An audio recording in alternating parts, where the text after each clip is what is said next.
On respecte la distanciation, voilà.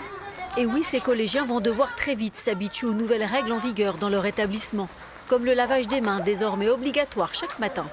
Alors pour que cette rentrée des classes un peu spéciale ne soit pas trop stressante, les élèves sont guidés par le personnel du collège.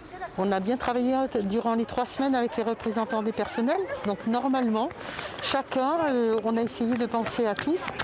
Donc ce qui permet que l'organisation devrait fonctionner et puis surtout accueillir les élèves dans les meilleures conditions parce que c'est un contexte inédit.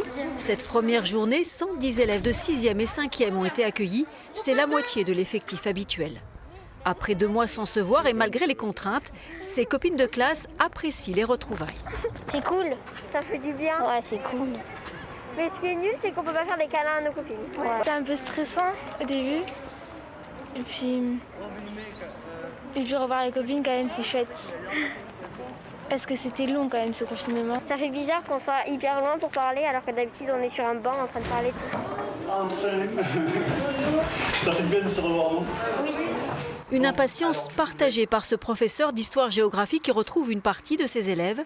Si les cours en ligne ont maintenu un lien pendant les longues semaines de confinement, il faut maintenant renouer avec une dynamique de groupe.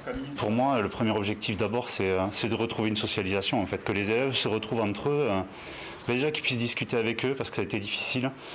J'étais en contact avec beaucoup d'élèves au téléphone pendant le confinement et c'est vrai qu'il y en a qui ont...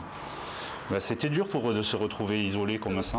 La parole va être libre. Avant de se plonger dans les cahiers, ces enseignants ont choisi de privilégier l'échange et de donner la parole aux élèves pour que chacun puisse partager son expérience du confinement.